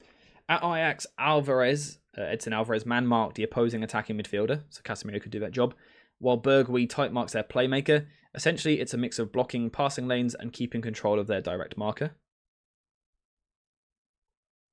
Facundo Pellistri on Hannibal, do we like that a bit more? I do worry physically with that battle, but he would bring energy at least, and he would track back.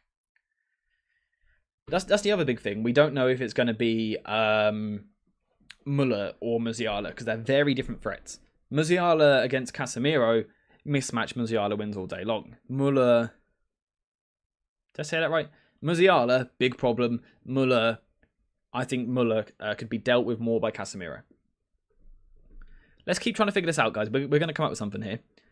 Okay, so now our concern, perhaps in this shape, is has Kimmich got too much time on the ball? We've closed off the midfield. We've closed off the half spaces. But if Muller roams over here, we open up Kane, which is a problem. So Manuel's saying he's got news that Bruno Fernandes will drop into a defensive role tonight with Scott McTominay making way for another attacker. Can you let me know where you've heard that? Is that possible? So, okay, we're now leaning towards perhaps the 4-1-4-1 doesn't quite work because Casemiro is being pulled out by Muller. Again, you can see the thought process, all right, guys? This is how we need to try and figure out. This is great. Love your guys' input here. Yeah, obviously, we don't know what Bruno dropped a defensive role might mean in midfield. So Casemiro follows Muller. This is a problem. So the 4-1-4-1 probably doesn't work for two reasons, okay? We've got Kimmich is in too much time and space here. Unless Højlund drops all the way deep, but then you're really sacrificing possession. Bayern at that point dominate. So that would be a problem. We've also got Muller's dragging of positioning is going to cause problems. Where's Bruno Fernandes playing, okay? So 4-1-4-1, not quite the solution. So, do we switch to the 4-2-3-1 defensively? Does that work? Do we go Casemiro here, because Muller's in the right half space already, so it's now okay for Casemiro to be pulled out. Do we do this a little bit more? We compact the team. Again, keep getting your opinions in, guys. I love to hear this. Do we compact the team and do this? Does this work a bit more? Yes, essentially we're doomed whichever formation we choose. Nope. It's about finding the formation. We just got to find the right one. Here, I think we might be starting to click to something. What United have had a problem with this season is that when they've gone man-to-man with teams, United's players have lost their man-to-man battles. does this setup here give us a little bit of potential to actually win the man-for-man battle? Because Fernandes on Kimmich, I think Bruno can do a job there. He'll buzz about, he'll try and win the ball, so that could do a job. Casemiro on Muller, suddenly physically Casemiro can deal with Muller from a physical point of view.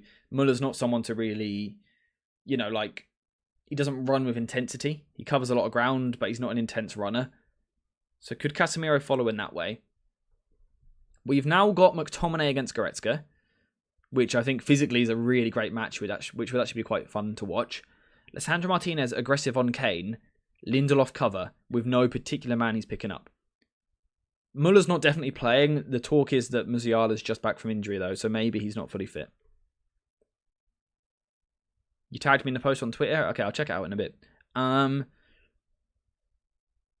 Okay, so people are now worried that you get 1 versus 1 out wide. Basically, right, the way in which football works and football tactics works is it is not possible to close every zone of the pitch. It's physically not possible. You're going to go man, even in a man-to-man press, right, that means you're isolating 1 versus 1s everywhere. You physically have the same amount of players as the opposition. What you have to do as a tactician is figure out where you want the opposition to play. It's about getting them to play where you want them to play. Watching United recently, I would perhaps rather United compact the middle of the pitch and let the ball go wide. See, 4-1 AB vibe saying 4-1-4-1. We were just speaking about that. The problem with the 4-1-4-1 is if Muller takes Casemiro out, and can we get close enough to Kimmich? That's the problem. Even if we do sort out the right formation without the ball, our midfield just doesn't track or challenge the opposition midfield. I think this setup maybe... I'm interested to hear your thoughts. I think this setup maybe works a bit better. Can we get Rashford inside like this? For Kondopolistri inside like this? Do you ask them to... Do you basically ask Bayern to play wide? Because Sane, for example, if he's coming inside onto his left foot, you've got a real problem. I'm less worried about Sane if he goes wide. Casemiro can track Muller. Yeah, I think Casemiro can track Muller. The problem is we need the players around Casemiro so that when Muller drags him out, we've then got that cover position. That's what we need to figure out here. Because the 4-1, by the way, the 4-1-4-1 and the 4-2-3-1 are very similar. Very similar. The only difference is you've got a 10 or a deep pivot.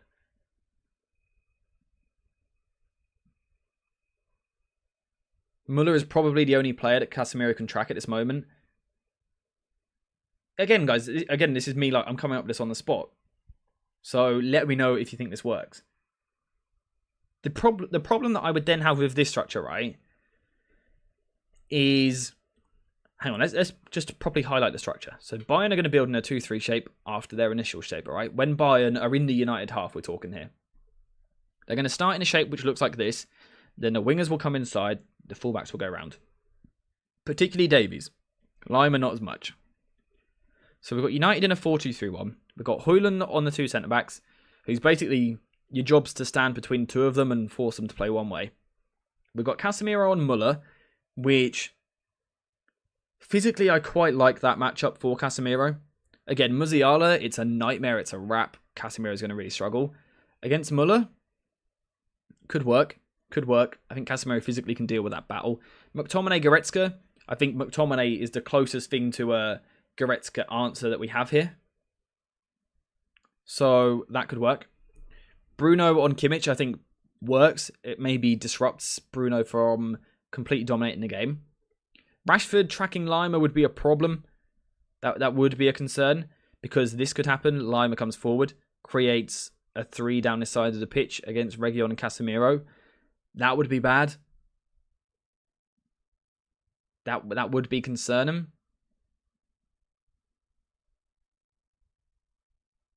If Bruno would play more defensive, then Bruno is double pivot with Casemiro. See, it doesn't make sense to me that much to play Bruno deep. Obviously, you're saying that based on what we were seeing earlier. should use the zonal marking.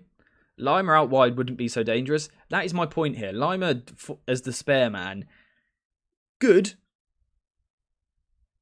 but not the most threatening player in the world. German Bayern fan here. Good to see you, mate. Welcome to the stream. I hope you've been enjoying it. Love the stream. There we go. And can't wait for tonight. In my opinion, getting counterattacked, is the weakness of Bayern. I think that's the weakness of Bayern as well. If you were, as a Bayern fan, mate, what are you hoping United do? What's something that United, for example, what player could you see in the Manchester United starting 11 and you would be like, okay, Bayern, we're going to win this? I'm interested to hear that. I'm glad you're joining the stream, though.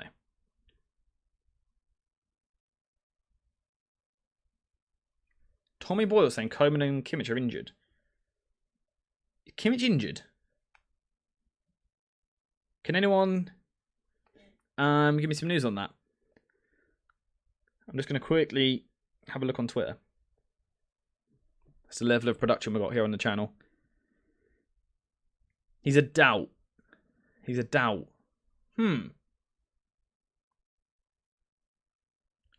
Okay.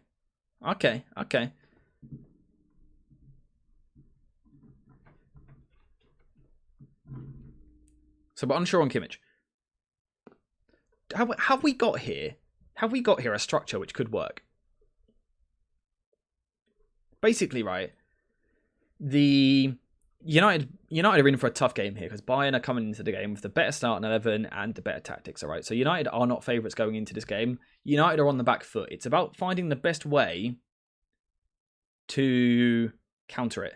Manav saying that's the level of production on Sky Sports nowadays. They have iPads, not phones. But yeah, we're better than Sky Sports. Let's be honest. Our coverage is way better. I don't mind. This might come back to hurt me. I think Lima free.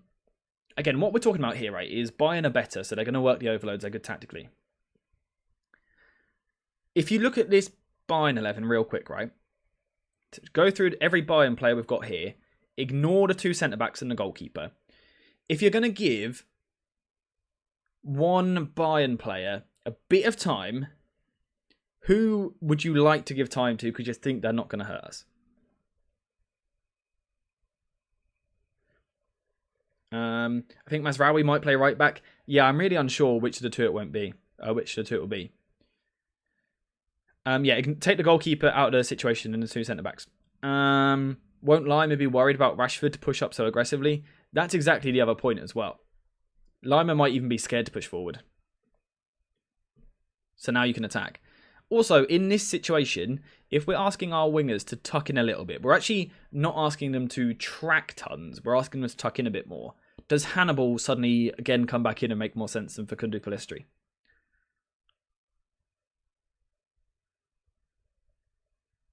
Lima is amazing as a press monster, but not press resistant. Really good assessment.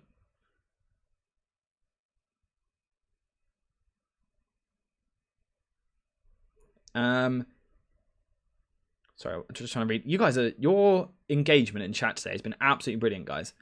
They're not great at the back and had it easy so far this season. I think we can surprise them. Come on, you Reds. I think United win 2-1 personally.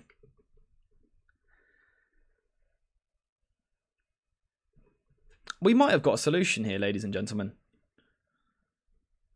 My concern, like this, is Alphonso Davies. This is my concern. Both Lima and Mazraoui are good ball carriers. Again, what you're seeing here is kind of, obviously this is a very basic level, but what football managers go through. Every solution you come up with, there's a problem somewhere else. Lima and Mazraoui are brilliant ball carriers, but we've got a question.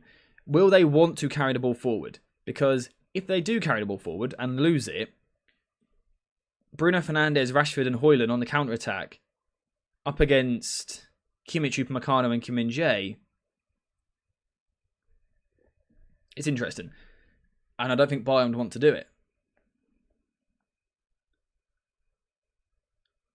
Okay, so what we need to figure out now, it seems, is a way to stop Alphonso Davies.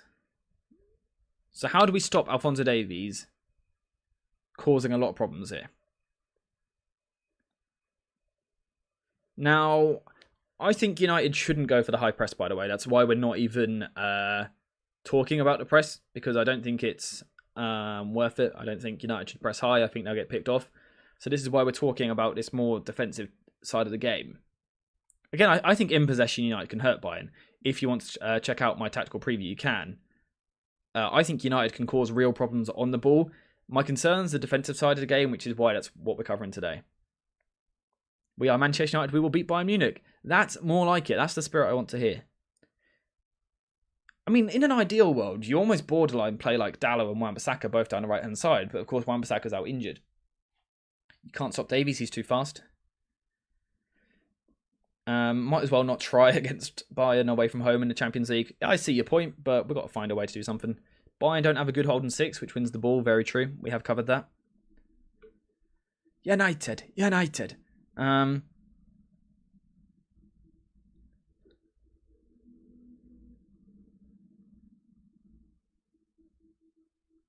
Lindelof at right back. Varane centre back. Let's toy with that idea. Is Varane going to be fit enough? I doubt it. But do you mean Dalot right wing then? I mean, we're going with quite a defensive setup at this point. But Varane's training, so we'll see. But Musiala will start, do you reckon? Again, that completely changes things. That completely changes how you set up. We're trying to find solutions. Dalot right wing, Lindelof right back. So you mean more like this, if Varane's fit. Varane's not in the squad even. Again, it's about trying to find solutions to a tough task ahead for United. Who would you guys go on the right wing? I think that's the last big talking point we have here. Also said Musiala and Muller can play together. True. Codename, if you suggest Alex Hunter one more week. Who do you play on the right wing in this game? What are your options? Facundo Pellistri.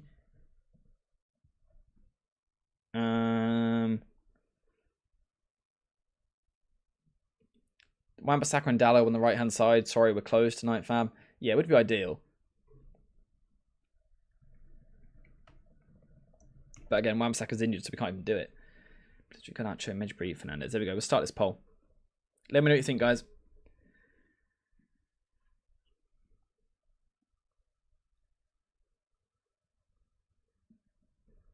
Muller won't start. Like I said, is Musiala definitely fit? Like I said, Musiala brings a completely different problem because you can't go 1 versus 1 Musiala against Casemiro because Casemiro will get taught an absolute footballing lesson. I think if Musiala starts, United probably have to go 4-1-4-1 and drop Højlund deep on Kimmich and basically sacrifice the ball and play full-on transition. We'll play diamond structure because Eric will not back down. Again, like, if we play a diamond, we're in trouble. Tommy Boyle saying players must be disappointed after Brighton. We need a win tonight, so I think the players will be right up for it, AJ, to make amends sort of thing. Hopefully. We need that response from the team. We badly need that response from the team. At the moment, Facundo Pellistri is winning the battle for the right wing spot, but it's only 30 votes, guys. Come on, get those votes up. Can we get towards 50? So apparently Musiala can play up to 70 minutes-ish.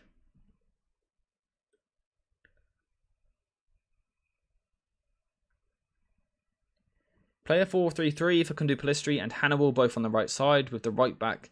That's how you create overloads and stop their overloads. Apologies for that voice crack. You honestly think we'll play a diamond with a high press? Ten Hag won't change. Again, it's absolutely possible. It is absolutely possible that is what happens in this game. That Ten Hag is stubborn. But it's a risky game to play. Basically, if we come away from the tactical board for a second, because we've been on this for quite a while now. This is going to be a game where both teams will have chances.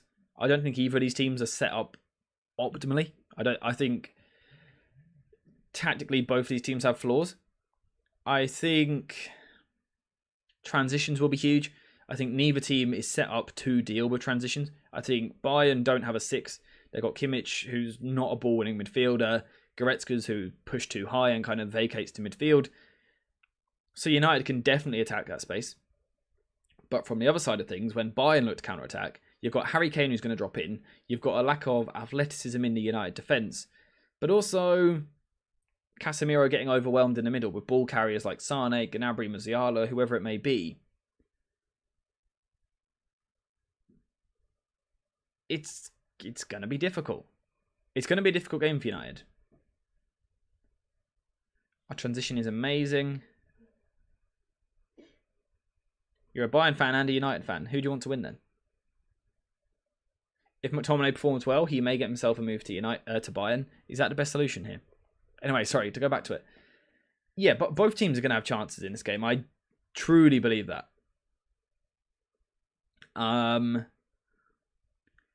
What way do I think it goes? I don't know. I don't think either team is great at pressing. I think they're both decent, but not great. I don't think either team is fully connected in the way that they press. Both teams should be able to outnumber the opposition's press, which is always a concern. In the last line, both teams will probably create an overload. Bayern will chuck a lot of men forward, which will mean that United at times will have to drop Casemiro deep, but Bayern will have that many forward that they'll still cause overloads. Someone like Kimmich is going to be dominating the game. Up the other end, Bayern don't have that extra defensive player which they can drop in, so United could create a front 5 and properly overload that Bayern backline and again cause problems as a result. This game could go either way. Let's get to 55 votes on the poll. How did Leverkusen counter Bayern? Any insights? They went to a 4-4-2 about 20 minutes into the game, and they used Frimpong, their right wing back, as a right midfielder in a 4-4-2, basically to kind of play man-to-man with Alphonso Davies, because of course Jeremy Frimpong is incredibly quick.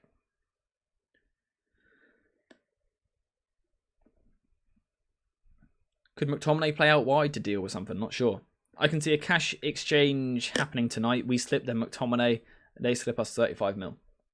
Make it 40 mil. Ian, good to see you, mate. I hope you're well. Saying we'll miss the game today, AJ. I'm hoping we'll get back home and see a good result. Hopefully so. Hopefully we get a good result. As you're missing the game, make sure to get notifications on for the channel to see my video tomorrow morning to explain how United won. But yeah, in terms of for Leverkusen, Grimaldo played really well as well. Vert was quality, he always is. Boniface was a good outlet up front. Ian saying let's run them likes up. I completely agree. If you're in the stream right now, which you are, if you can hear me, like. Bro, why are there that much leaks? Who keeps leaking all the information? I will chainsaw him when I catch him. Yeah, seems like a good bet to me. I'll join you.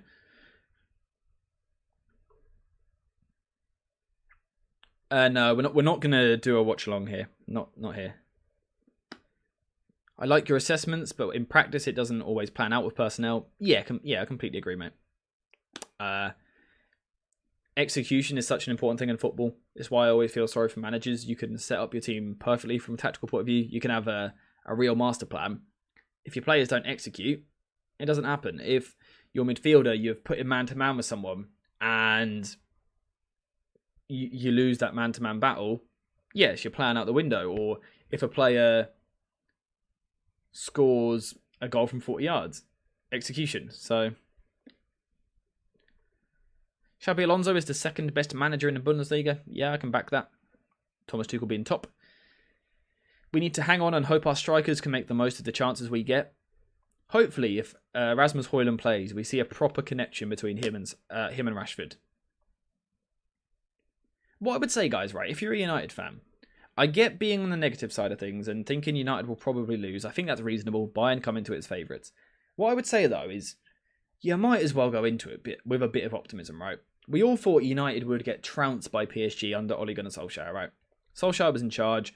That team was so depleted with injuries. So depleted. That the squad that night was awful. But we saw an incredible comeback. United are capable of doing that again. United have got very good footballers. Very good footballers. You've got one of the best ball-playing goalkeepers in the world who can cause a problem out of anything. You've got Bruno Fernandes who can do something out of nothing. Marcus Rashford who can make something happen. Rasmus Højlund who offers that power and outlet.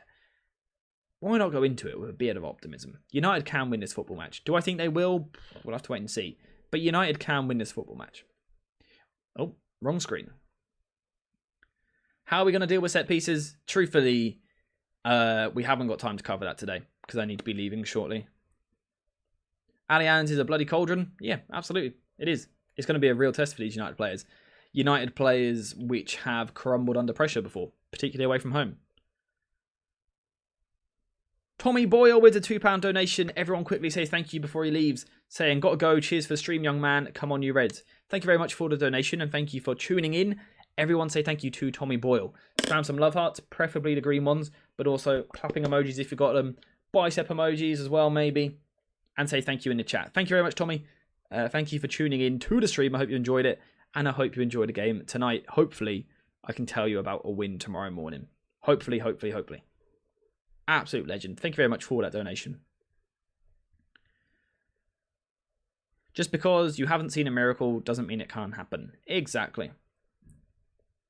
Tuchel will get sacked if Bayern lose. Great reaction to Tommy from everyone there. Love that from you guys. Brilliant stuff. Thank you very much, Tommy. Enjoy the rest of your day, mate.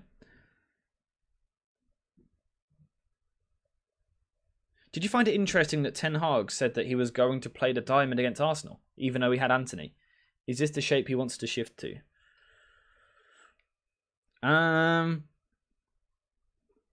Is that something that happened? Did Ten Hag say that? I don't remember it. If he did, fair enough. Low expectations will make the win feel even better? Absolutely. Spot on. I agree with that sentiment. I like the idea of it.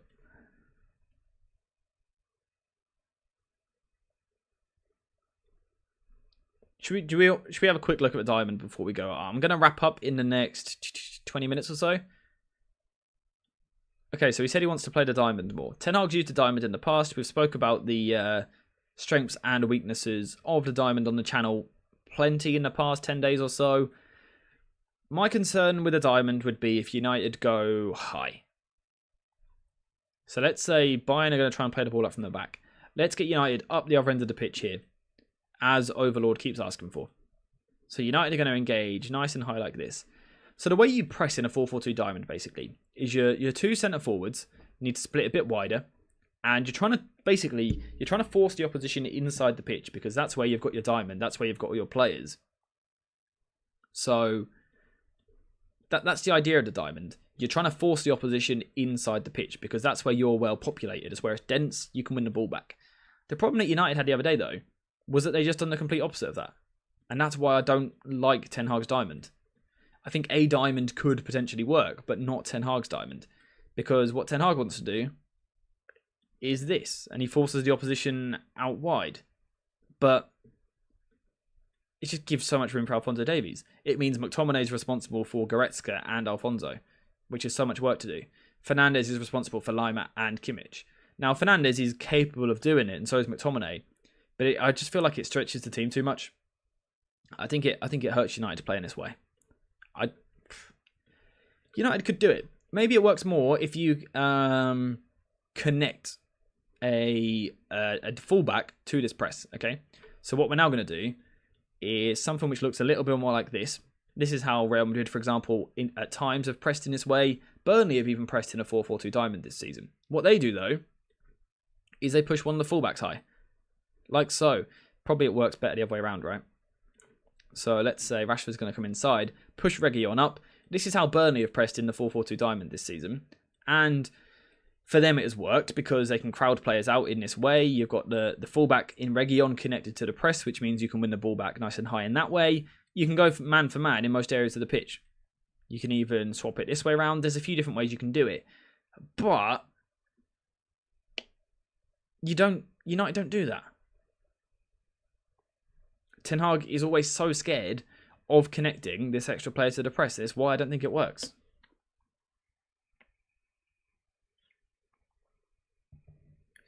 Kimmich and Koeman will not play. Why is everyone so sure on Kimmich? Is it because of the injury news? Good afternoon, AJ from Nigeria. Good afternoon, Madhu. I hope you're well, my friend. We've had several people from Nigeria in the stream this afternoon. I hope you're well. Hope you're having a good day. Shea Lacey playing in the Youth League. Video on him coming soon. So I need to watch that game. So it's more like a mind game thing, the whole Kimmich news. I think he'll play, but we'll see. A couple of people have asked if I will live stream if United win this game or do anything post-match. I won't be tonight. Out of respect for... Oh, my shoulder just cracked. For other people in the household, I can't stream too late. Going live at like 10:30. It's not fair on everyone else. So I will not be going live after the game, unfortunately. Probably the same with Burnley at the weekend as well. I doubt I'll be live after that game, but we'll have previews for all the games. As always, my analysis will be on the channel tomorrow morning, so you'll still get the coverage of the game, but probably not a live stream. Unless I tell you what, if United win by 3 goals, I'll stream. Is that a deal? Hi, Secret Scout Report, mate. Hope you're well. Good afternoon from India. Good afternoon to you, my friend. Good afternoon from Egypt. Again, good afternoon to you. Hope you're well. Hope you're having a good day. Deal. Okay. If United win by 3 goals, we stream. Do we stream even if United win at all? That means no live stream. Okay, there's a chance I stream post-match. There's a chance. I'll see how the game plays out and I'll let you guys know, okay? Keep an eye on the channel. Get notifications on because there's a chance you get a surprise stream tonight, alright?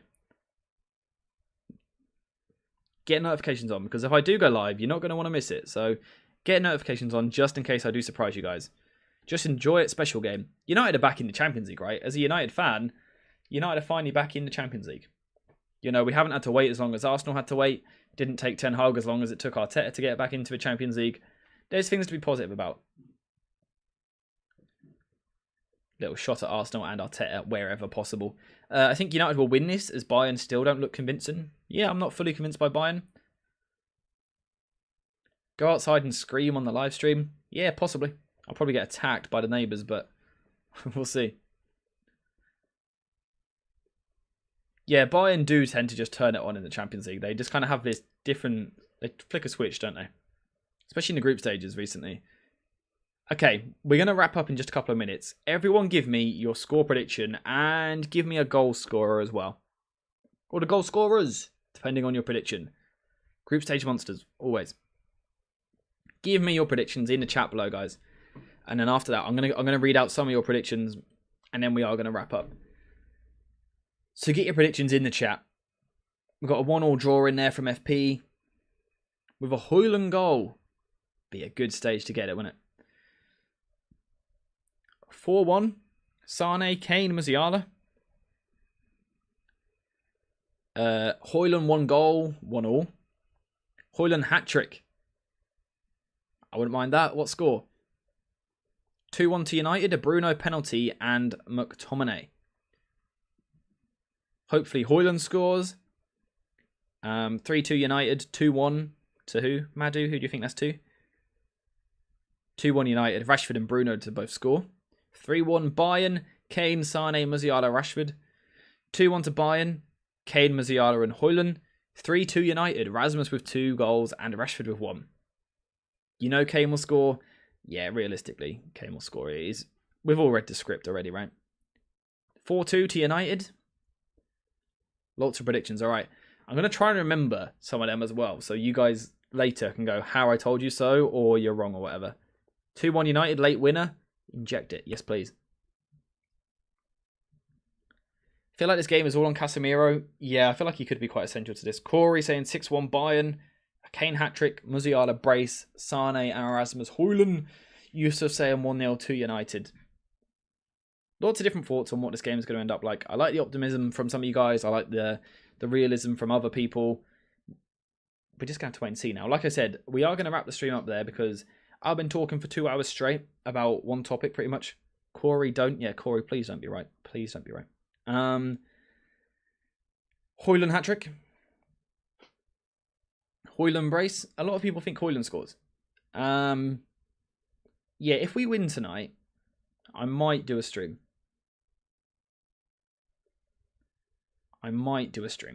Maybe. Maybe.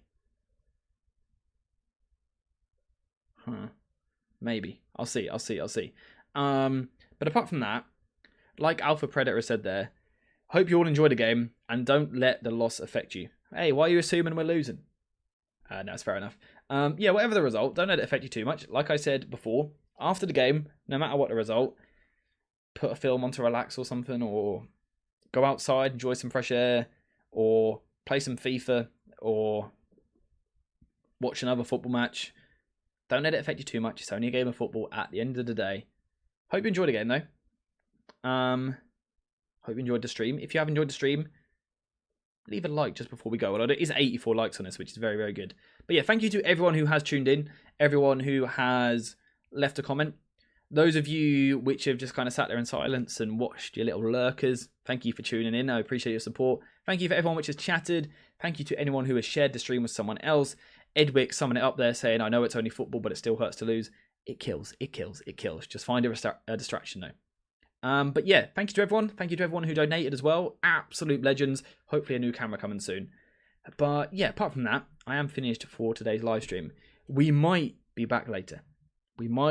So turn notifications on the channel to make sure that you get a notification if I go live. If not, I'm uploading first thing tomorrow morning. So yeah, get notifications on. But apart from that, thank you guys for watching. I hope you have enjoyed it. And as always, I'll see you in the next one.